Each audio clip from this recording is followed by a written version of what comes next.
President Trump sends Holman up to Minnesota.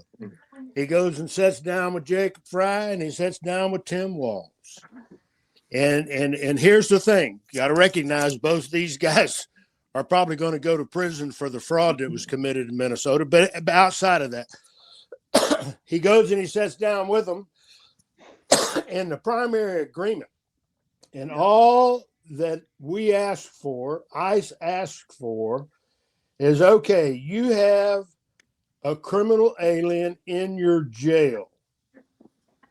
We want to come and pick them up when they're processed out and they've done their time in your jail. Before you let them out on the street, we want to pick them up in the safety and security of your jail, where we can send one or two ICE officers to pick it up, facilitate their removal from the country.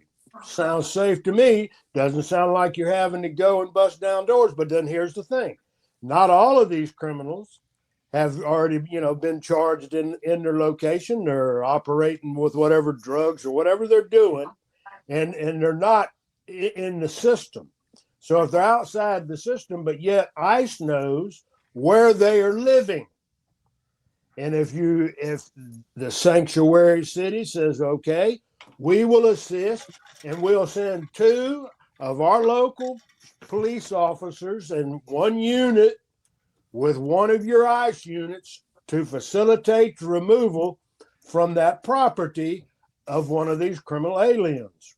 Bob's your uncle. Everything's safe. It's nice. And there's no protest, because you would have local police assisting ICE in the removal of criminals, because ICE is a law enforcement.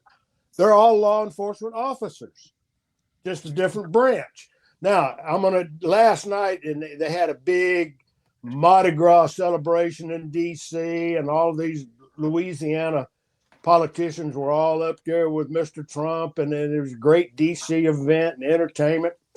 And one of the only sanctuary city we have in Louisiana with the highest violent crime rate is New Orleans. Our governor, Jeff Landry, signed a document and requested Trump to send ICE into New Orleans.